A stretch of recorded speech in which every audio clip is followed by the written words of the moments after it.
I was just using the standard one of mine. It took a little bit longer. So you have two options. You can be patient with the rest of them, or in my case, if you're ignorant, you can go and crank up your temperature. I'm going to go up to about 50, 55 watts.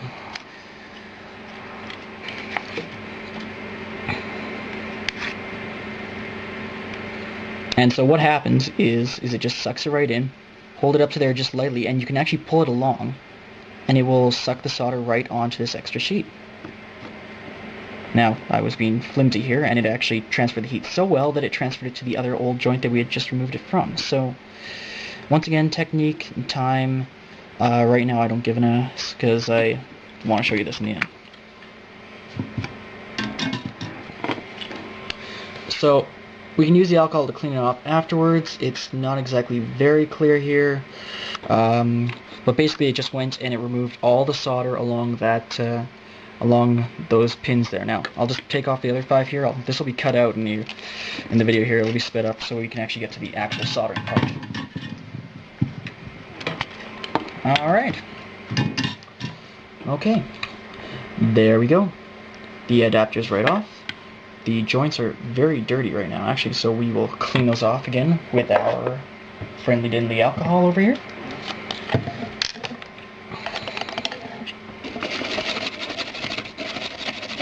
And, you know, you never want to actually touch the board. You want to just touch the parts that you're working with. So you just make sure she's all clean. And it looks like one just went to the factory. Alrighty, now time for the actual soldering job. I didn't get a chance really much to talk about how clean these joints should be and how on both sides how they should be clean. On your capacitors, you're going to want the leads clean because essentially, you know, you're binding metal to metal. You don't want any like kind of dirt in there to prevent that bind from happening. As well, in this case, I am not properly doing this to be used, as I said before, so I am not too concerned about this. Later, for your information, I'll do a segment on this later. This capacitor is actually polarized. What does that mean? It means that you put it in the wrong way, your equipment just may not work. So, we're going to have to make sure we get this right. Now, as you can see, yeah, you can't actually see it, my capacitor, it'll go right through the hole. It'll fall down. In this case, it kind of pinned itself out. On a normal one, it would go all the way to bottom. You don't want that. You can't solder that, right? And you want to have room on your board so you can see what you're connecting to later.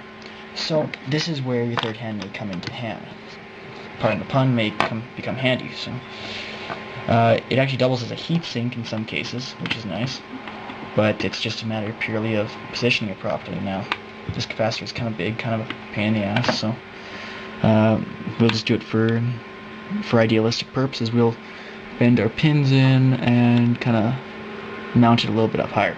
As I said, this ain't a great job. We could clean it up later, but this is rush for time. I want to make sure you want to make sure it looks good, but I don't care right now. Alright, so when doing heat transfer, you want to transfer both parts, right? You don't want any kind of little blobs here and there. You want to actually make a full connection, and you actually want the solder to go through here to the bottom. You want on both parts. This is what kind of sucks about these boards is solder also follows the rules of gravity, so it goes downwards. So it may look like your joints are confined, but you may have this huge gob on the bottom which may transfer to other leads, and sometimes it's not good, but right now we're learning just the basics. Normally doing one-side stuff. So now, go down here. See the smoke line? See the heat transfer? You'll see the bubbling in there. Add a little bit of solder to break this heat barrier, basically. And then literally it's just feed in until it looks pretty good. I'd say that's fair. Let it cool down there. I'll just do the other side here for reference sake.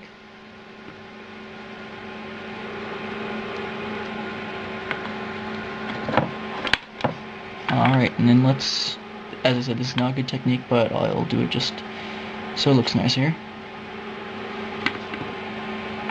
Alrighty. We have a vertically standing capacitor.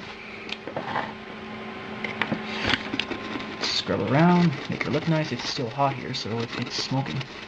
But that's okay, because alcohol will just evaporate and it doesn't do any damage to it.